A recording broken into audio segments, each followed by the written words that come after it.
సమగ్ర కులగణన బీసీలకు 42% రిజర్వేషన్లు సహా తాము సంధించిన పలు ప్రశ్నలకు సమాధానమిచ్చాకే ప్రధాని మోదీ రాష్ట్రంలో అడుగుపెట్టారని బీసీ ఐకాసా నేతలు డిమాండ్ చేశారు.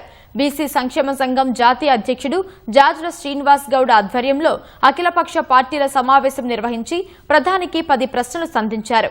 బీసీలకు జరుగుతున్న అన్యాయం ప్రధానికి తెలిసేలా తాను నిరవధిక నిరాహార దీక్ష చేపడతానని రాష్ట్ర ప్రభుత్వ సలహాదారు వి హనుమంతరావు ప్రకటించారు.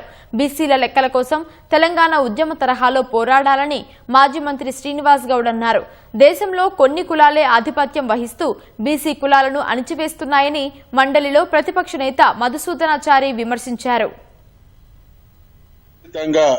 అందుకనే చాలా సీరియస్ గా రేపు రానున్నటువంటి ప్రధానమంత్రి గారి దృష్టికి ఏం కోరుతున్నాం మనం, కుల గణన ప్రధానమంత్రి గారు వస్తున్నటువంటి సందర్భంగా జరిగేటువంటి ఈ కార్యక్రమంతో పాటు బీసీలకు రాబోయే రోజులలో బంగారు భవిష్యత్తు ఇవ్వబడేటువంటి వాతావరణాన్ని సృష్టించడంలో యువమిత్రులైనటువంటి మీరందరూ ముందుండాలి. మీతో పాటు మేము కూడా ఉంటాం. ఖచ్చితంగా ఒక బీసీ ప్రధానమంత్రి ఉండి బీసీలను దగా చేసి మోసం చేసి బీసీ కులాల లెక్కలు చేయనందుకు నిరసనగా వారి రాక సందర్భంగా ఢిల్లీకి సెగదగిలేలా ఇలా బీసీల నుండి నిరసనను తెలియజేయడానికి ఇలా ప్రధానికి 10 ప్రశ్నలు అఖిలపక్ష బీసీ నాయకులు, బీసీ సంఘాలు, బీసీ జేఏసీ ఈ 10 ప్రశ్నలతోటి ఆయన ప్రశ్నిస్తున్నాం.